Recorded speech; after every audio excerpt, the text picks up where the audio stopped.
कैसा लगा अंत में बताइएगा जरूर। अरे बहू, चाय ले ले, उठ जा बेटा। अरे मम्मी रहने देती ना, मैं उठ तो रही थी। अरे कोई बात नहीं, खाने में क्या बनाना है वो बता दे। देख लो माँ, कुछ भी जो ये कहे बना लेते हैं। बेटा, मैंने तो जो सब्जी थी वो काट दी है, तू बस रोटियां बना लेना। ये हर रोज सुबह का सीन था ममता के ससुराल का। एक दिन पड़ोसन कहती है, अरे बहन जी, सारा दिन काम करती रहती हो, थकती नहीं क्या आप? बहू क्या करती रहती है सारा दिन? अरे वो भी कुछ ना कुछ करती ही रहती होगी। अब इतनी भी बूढ़ी तो नहीं हूं मैं जो बैठ जाऊं कि सामने काम पड़ा है और मैं बैठी रहूं। अरे लेकिन बहू की तो आदत खराब हो जाएगी जब सारा काम आप ही कर दोगी। अरे ठीक है ना, कम उम्र में हमारी भी शादी हुई थी। अब आजकल के पढ़ने लिखने वाले बच्चों को सारी जिम्मेदारी लेने में भी तो वक्त लगता है। बहू है तो क्या हुआ, मेरी बेटी की उम्र की ही है ना। एक उसे भी देख लो, चाय बनाने के सिवा आता ही क्या है। ममता से सारी बात करती है। हाँ मम्मी जी ही ज्यादा काम करती हैं, इसमें कोई दो राय नहीं है। लेकिन मैं भी क्या करूं, ऑफिस और घर के बीच जो वक्त मिलता है उसी में काम कर लेते हैं, है ना? दिन बीत रहे थे। सास बहू के बीच की बॉन्डिंग अच्छी थी, लेकिन जब बहू माँ बनती है तो जो थोड़ा बहुत काम किया करती थी वो भी छोड़ देती है। बहू, ये ले तेरे लिए बनाया है, इसको खाने से बच्चा और तू दोनों स्वस्थ रहेंगे। ठीक है माँ जी। माँ जी, वो बच्चे के लिए गद्दे जो सूख रहे हैं ना छत पर, जरा ले आइए ना। तभी वहां पति आ जाता है। अरे माँ रुको, मैं ले आता हूँ, तुम मेरा खाना लगा दो। माँ किचन में चली जाती है। पता है, बगल वाली डॉली है ना, वो लोग हमारी साइड के हैं। उसकी सास ने तो उसकी हड्डियों को मजबूत करने वाले लड्डू बनाए हैं। उसे भी बच्चा हुआ है ना। पता नहीं मम्मी जी क्या पानी सा उबाल कर दे देती है, मैं तो बस वही खा लेती हूँ। अरे तो तुम्हारे साइड बनता है तो तुम अपनी माँ से बोल दो, वो बना देंगी। आहा, माँ की तबीयत ठीक नहीं रहती, तुम जानती हो ना, कैसे बनाएंगी वो? अरे क्या हो गया सासू माँ को? कल तक तो फेसबुक में किटी की फोटो डाल रही थी। अच्छा अच्छा चुप रहिए। डॉली की सास ने मनाया है, तुम लोगों का भी तो फर्ज बनता है। तभी वहां सास आ जाती है। ये ले बहू, गर्म पानी की बोतल, गर्म पानी पीने से पेट अंदर हो जाएगा। नहीं नहीं माँ जी, गर्म पानी पीने से प्यास नहीं बुझती। अरे पी लेना बेटा, वो बगल वाली डॉली को तो जानती है ना, जो तुम लोगों के साइड की है। तेरे साथ ही उसका भी बच्चा हुआ था। बेचारे का कोई ख्याल रखने वाला नहीं, सारा काम करती है और रात में बस एक लड्डू खाकर सो जाती है।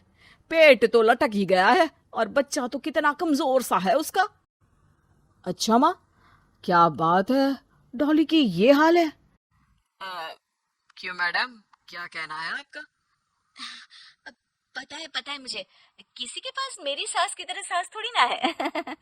नहीं नहीं बेटा, ऐसा नहीं है, मेरे लिए तो तुम सभी मेरे बच्चे जैसे ही हो। ममता को समझ में नहीं आता कि वो सास में कैसे कोई बुराई निकाले, क्योंकि हर कोई उससे उसकी सास की तारीफ ही किया करता था। एक रोज ममता के घर उसकी ननद आती है। अरे भाभी, मुन्ने को तो 6 महीने हो गए, आप अभी भी बेड पर हो। आ गई है आप? कैसी हैं बुआ? बच्चा होने के 6 महीने बाद आई हैं आप? भाभी अमेरिका दूर है ना, तो वक्त लग जाता है। अब इनकी छुट्टी अभी थी तो सभी आ गए। वैसे माँ कहाँ है? थकी हारी सास बेटी को देखकर खुश हो जाती है। माँ, इस बार तेरा वीजा तैयार है, मेरे साथ चलने को तैयार रहना। हाँ हाँ बेटा, मैं तैयार हूँ। अरे ऐसे कैसे माँ, मैं कैसे मैनेज करूंगी? कैसे मतलब? जैसे मैंने किया अमेरिका में, आप इंडिया में कर लेना। वैसे आपका तो मायका भी पास ही में है ना। हाँ वो तो है, लेकिन वहाँ माँ के पास वक्त नहीं होता, ईश्वर भक्ति में उनका सारा समय चला जाता है। भाभी, बेटी परेशान हो तो माँ का ध्यान आरती में कैसे लग सकता है? समझ में ही नहीं आता।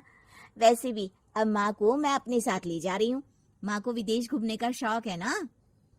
ममता मन मारकर चुप हो जाती है, लेकिन मन ही मन सोचती है कि वो कैसे सारा काम मैनेज करेगी। पति का खाना, नाश्ता, मुन्ने को नहलाना धुलाना, फिर रात भर इसके लिए दूध तैयार करना। माँ तो सारा काम करती थी। हे भगवान, ना भाई ना, क्या हुआ भाभी? क्या सोचकर ना भी ना कर रही हो? अरे कुछ नहीं, बस बच्चे के बाद से ही कमजोरी ज्यादा हो गई है ना, तो अचानक से बड़बड़ाने लगती हूँ मैं। अगले दिन ममता अपनी माँ को फोन करती है। राधे राधे। माँ मैं क्या करूं, मेरी सास तो अमेरिका जा रही है बेटी के पास। अब घर का सारा काम, बच्चा, सब कैसे मैनेज करूंगी। तू आ जाना माँ कुछ महीनों के लिए मेरे पास। अरे ना ना ममता, मेरे बस की बात नहीं है काम धाम। अरे तू तो जानती है ना, मैंने तो तेरे भाई की शादी भी गरीब गांव की लड़की से इसीलिए ही की थी कि वो चुपचाप घर का सारा काम करे। वैसे भी अब तो आदत भी नहीं रही मेरी काम करने की। ममता को माँ पर बहुत गुस्सा आता है।